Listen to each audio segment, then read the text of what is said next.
The Wanderer's gift captain, Sarah Chen, pressed her palm against the cold metal of the emergency pod's viewport, watching the unfamiliar world spin lazily beneath her. The planet Zarian looked like a jewel suspended in the void, its surface covered in swirling clouds of silver and gold that seemed to dance in patterns too perfect to be natural. Her cargo ship, the Meridian, had suffered a catastrophic engine failure 3 hours ago while carrying medical supplies to the outer colonies. The explosion had been sudden and violent, giving Sarah barely enough time to reach the escape pod before the ship tore itself apart. The pod systems flickered and died as it struck the planet's atmosphere. Sarah gripped the restraint harness as the small craft shuddered through turbulence that felt strong enough to shake her bones apart. She was a veteran of 15 years in the Colonial Transport Service, having navigated asteroid fields, solar storms, and hostile alien encounters. But this felt different. This felt final. When the pod finally crashed into what appeared to be a vast crystalline forest, Sarah's head snapped forward against the controls. Warm blood trickled down her forehead as she fought to stay conscious. The life support systems were failing, and the atmospheric readings showed she couldn't breathe the planet's air. She had maybe 2 hours of oxygen left, and no way to signal for help. The nearest human colony was 47 light-years away. Sarah forced herself to think clearly.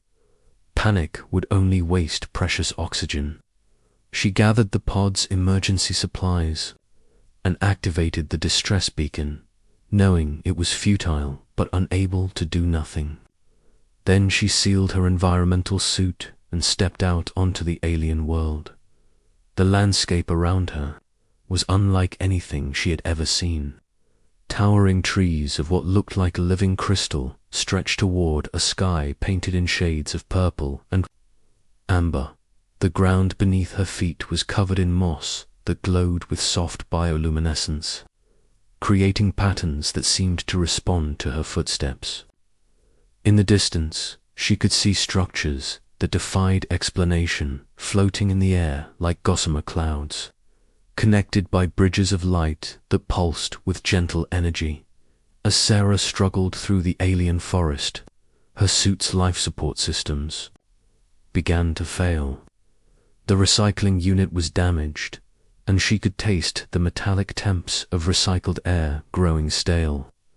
Her vision blurred as carbon dioxide built up in her system.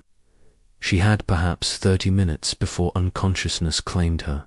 That was when she saw them. Beings descended from the floating structures like angels from heaven. They were tall and graceful, with elongated limbs and skin that seemed to shimmer with internal light. Most remarkable were their wings, massive, translucent membranes that caught the alien sunlight and refracted it into rainbow patterns. Their faces were humanoid but refined, with large eyes that held an ancient wisdom and kindness that made Sarah's heart ache with hope. The beings approached her slowly, their movements creating musical tones that seemed to resonate through the crystal. Trees, the largest of them, whose wings bore intricate patterns of silver and gold, extended what might have been a hand toward her failing suit. When it touched the metal, Sarah felt a warm, tingling sensation that seemed to penetrate her very soul. They spoke without words, their thoughts flowing into Sarah's mind like a gentle stream.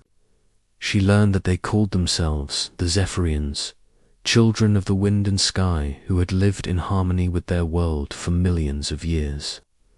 They were peaceful beings who had never known war, having achieved a perfect balance between technology and nature long before. Humans had learned to make fire. Sarah lost consciousness as her suit's oxygen finally ran out. When she awakened, she found herself in a chamber that seemed to be carved from living crystal, surrounded by the gentle presence of the Zephyrians.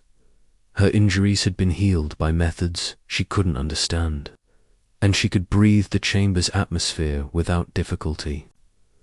The Zephyrians had used their biotechnology to modify her physiology temporarily, allowing her to survive in their environment. The being who had first approached her introduced itself as Skyweaver, although a name that conveyed both the crafting of wind patterns and the weaving of destinies. Through their telepathic connection, Sarah learnt that the Zephyrians possessed healing abilities that could repair almost any form of biological damage. They had evolved these capabilities over millions of years, learning to work with the natural forces of their world rather than against them. During the months of her recovery, Sarah lived among the Zephyrians and marveled at their extraordinary civilization. Their cities floated in the sky, held aloft by a combination of anti-gravity technology and living organisms that fed on atmospheric energy. They had no weapons, no military, and no concept of violence.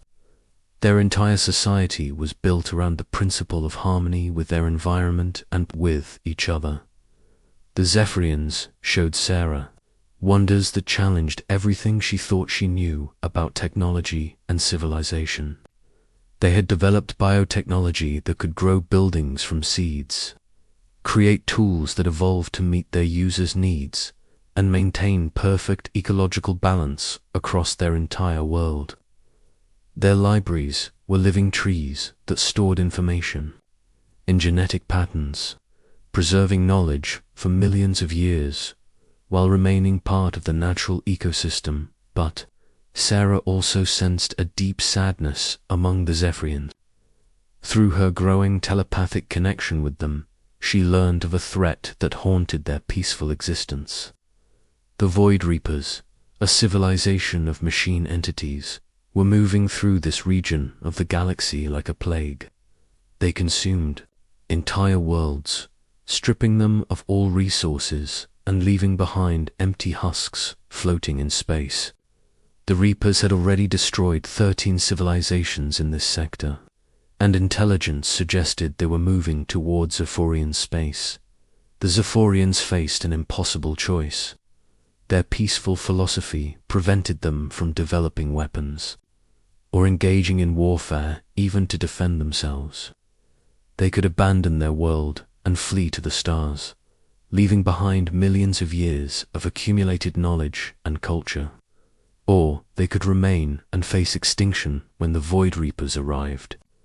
Neither option offered hope for their continued existence as a species. Sarah spent countless hours in discussion with Skyweaver, all those and other Zephyrian elders, trying to convince them to seek help from the galactic community.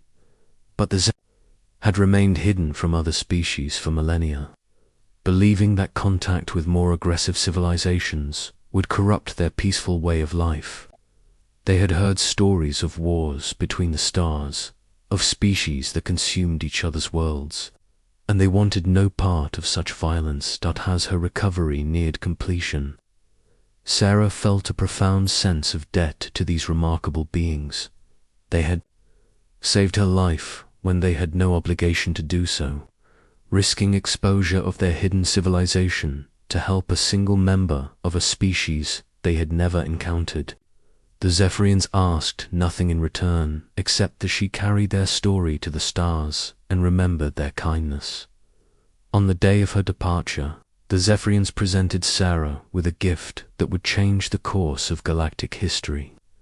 It was a small biocrystal that would allow her to communicate across vast distances, attuned specifically to the telepathic frequencies of the Zephyrian collective consciousness.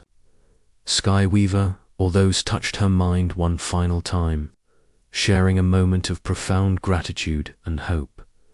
The ancient being expressed wonder at humanity's potential, seeing in Sarah's species a unique combination of adaptability, courage, and compassion that might one day help bridge the gaps between different forms of life across the galaxy.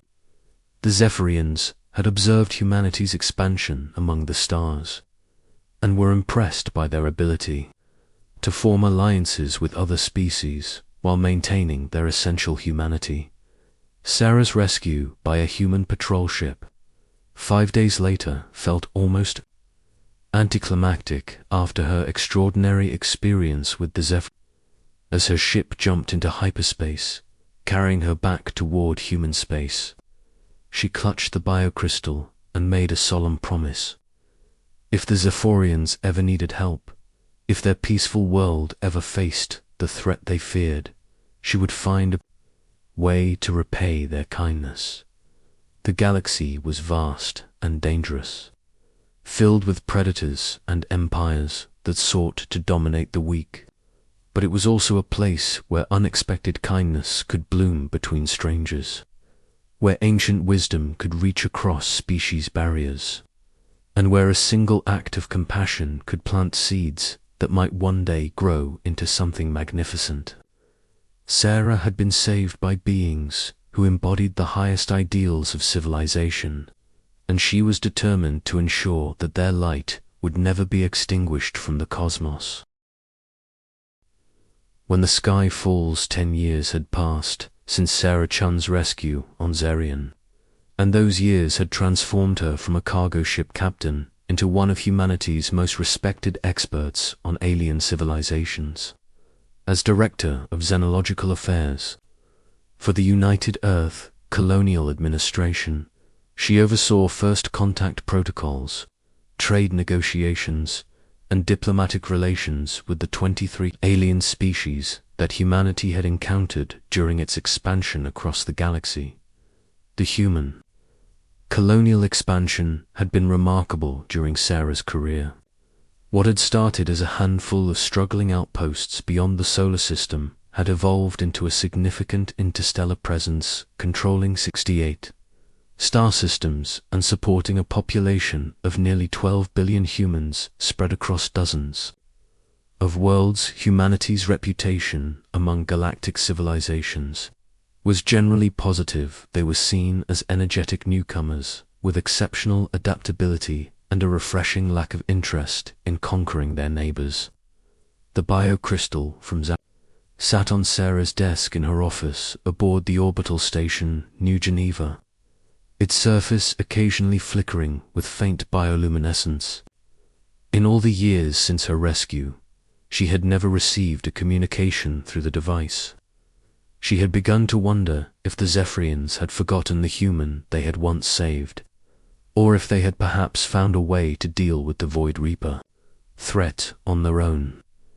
Those hopes were shattered when the biocrystal suddenly blazed with brilliant light during what should have been a routine morning briefing. The device rose from Sarah's desk, hovering in the air as it projected a three-dimensional image of Skyweaver, although the ancient Zephyrian looked exactly as Sarah remembered, though his luminous form seemed somehow dimmer, as if the internal light that gave him life was slowly fading. Sarah Chen of the humans, the familiar telepathic voice filled her mind with harmonics that carried desperate urgency. We hoped never to burden you with our troubles, but the time of ending has come. The Void Reapers have reached our world. Their machine fleet surrounds Zerion, and our people face extinction within days. We have nowhere else to turn. The image showed Sarah the current situation around Zerion. Massive Void Reaper dreadnoughts, each one larger than a human city, had formed a blockade around the crystal world. The ships were nightmarish things, all sharp angles and weapon arrays, their hulls covered in the mechanical components that the Reapers used to process the matter they consumed. Intelligence estimates suggested the blockading force included over 400 capital ships and nearly 2,000 support vessels. We understand that our request may seem impossible, Skyweaver, Although continued, his mental voice heavy with sorrow. The Void Reapers are one of the galaxy's most destructive forces.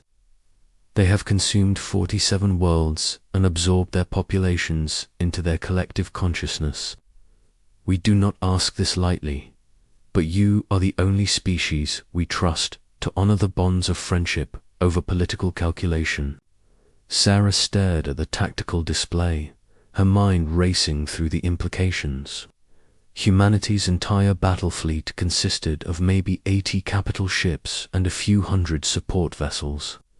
The human military was well-trained and equipped with technology, but they had never faced a threat on this scale. Every strategic calculation suggested that any attempt to challenge the Void Reaper blockade would result in the complete destruction of the human fleet.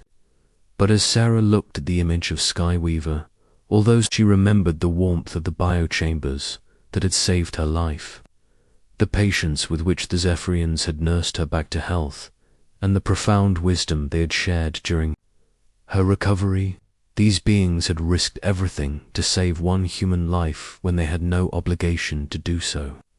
How could humanity do less when faced with their extinction?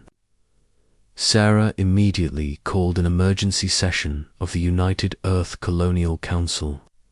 The debate that followed was intense and emotional. Some council members argued that humanity could not risk its entire civilization for a single alien species, no matter how worthy. Others pointed out that the Void Reapers would eventually threaten human space as well, and that stopping them now while they were occupied with Zerion might be humanity's only chance. The decision came down to a single vote. Admiral Marcus Torres, Sarah's younger brother and commander of the Earth Defense Fleet, cast the deciding ballot. "My sister was saved by these beings when she had no hope," he said quietly. "They showed her, and through her all of us, what it means to be truly civilized. If we abandon them now, we lose something essential about what makes us human." The vote was unanimous to defend Zerion. The next 72 hours saw the most massive military mobilization in human history. Every available ship was recalled from patrol duties and colony defense assignments. The entire Earth Defense Fleet, the Colonial Guard, and even privately owned vessels, pressed into service, converged on the staging area at Wolf 359. It was a force of 127 ships against the Void Reapers' 400. But it was everything humanity could muster. Sarah accompanied the fleet aboard the flagship Indomitable, serving as liaison with the Zephyrians and strategic advisor to Admiral Torres. During the 3-day journey to Zerion, she worked closely with Skyweaver, or those to develop a battle plan that might give them a chance against the overwhelming odds. The key insight came from studying the Void Reapers' previous conquests. The machine entities were incredibly powerful but followed predictable patterns. They always established a blockade around their target world, then systematically stripped it of resources using massive harvesting beams. They were supremely confident in their technological superiority and had never faced an enemy that could challenge their blockade tactics. The human fleet's strategy was built around mobility and unpredictability.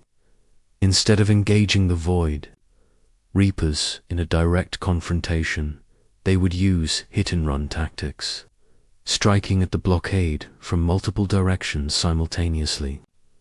The Zephyrians would provide crucial intelligence about Void Reaper movements using their biotechnology, while human ships would exploit their superior maneuverability to stay ahead of the enemy's devastating weapons. When the human fleet emerged from hyperspace at the edge of the Zerion system, the sight that greeted them was both magnificent and terrifying. The crystal world hung in space like a jewel, its surface still beautiful despite the mechanical monstrosities that surrounded it.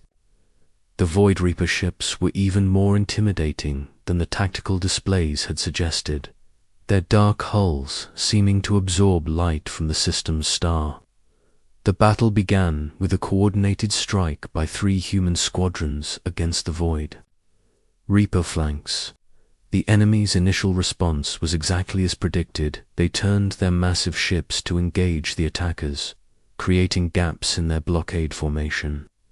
But the Void Reapers quickly adapted, sending fast pursuit ships to hunt down the human raiders while maintaining their blockade positions. The fighting was brutal and desperate. Human ships danced between the Void Reaper's devastating energy beams, using their superior speed and maneuverability to avoid destruction. But the enemy's firepower was overwhelming, and human vessels began to fall one by one. The cruiser Defiant was vaporized in a single blast from a Void Reaper dreadnought. The destroyer Courage rammed a Reaper harvesting ship, taking both vessels out of the fight. The turning point came when Sarah noticed an unusual pattern in the Void Reaper formations. The machine entities were maintaining precise geometric arrangements, even while under attack, suggesting they were linked by some form of shared consciousness. If that connection could be disrupted, their coordination would collapse. Working with Zephyrian biotechnicians, Sarah developed a plan to target the Void Reaper's communication network. The Zephyrians had discovered that the machine entities used quantum entanglement to maintain their collective consciousness across vast distances. By generating specific interference patterns with modified human sensor arrays, they could potentially sever these connections. The plan required a human ship to penetrate deep into the Void Reaper formation and deploy the interference device at point-blank range. It was a suicide mission, but Admiral Torres volunteered to lead it personally aboard the Indomitable. As the flagship drove toward the heart of the enemy fleet, every remaining human ship provided covering fire, sacrificing themselves to clear a path for their commander. The interference device activated just as the Indomitable was about to be destroyed. The effect was immediate and dramatic. The Void Reaper ships suddenly lost their coordination, their movements becoming erratic and confused. Some began firing on their own allies, while others drifted aimlessly through space as their consciousness links failed. The surviving human ships pressed their advantage, targeting the no vulnerable Void Reapers with everything they had. The enemy's technological superiority meant nothing without their collective intelligence to coordinate their actions. One by one, the massive dreadnoughts fell to human weapons, their dark hulls cracking open to reveal the mechanical components within. When the last Void Reaper ship was destroyed, the human fleet had been reduced to 37 vessels, but Zarian was safe, and an ancient civilization had been preserved. The Zephorians' gratitude was overwhelming, their telepathic voices joining in a harmony that seemed to resonate through the crystal world itself. In the aftermath of the battle, humanity and the Zephirians forged a permanent alliance. The peaceful aliens shared their biotechnology with their human saviors, while Earth established a permanent defense garrison in the Zarian system. The crystal world became a symbol of what could be achieved when different species worked together. For the common good, Sarah stood on the observation deck of the rebuilt Indomitable, watching as Zephyrian bioships and human vessels patrolled together through the void. The biocrystal on her desk pulsed with gentle light, carrying messages of friendship and hope between two very different but equally remarkable civilizations. Humanity had proven that they were more than just another aggressive species expanding through the galaxy. They were protectors of the innocent and guardians of the beautiful. The galaxy was vast and full of dangers, but it was also a place where kindness could triumph over hatred, where courage could overcome overwhelming odds, and where the bonds of friendship could bridge the gap between the stars. Sarah had been saved by aliens who embodied the highest ideals of civilization, and now humanity had proven worthy of that salvation by becoming guardians of the sky themselves.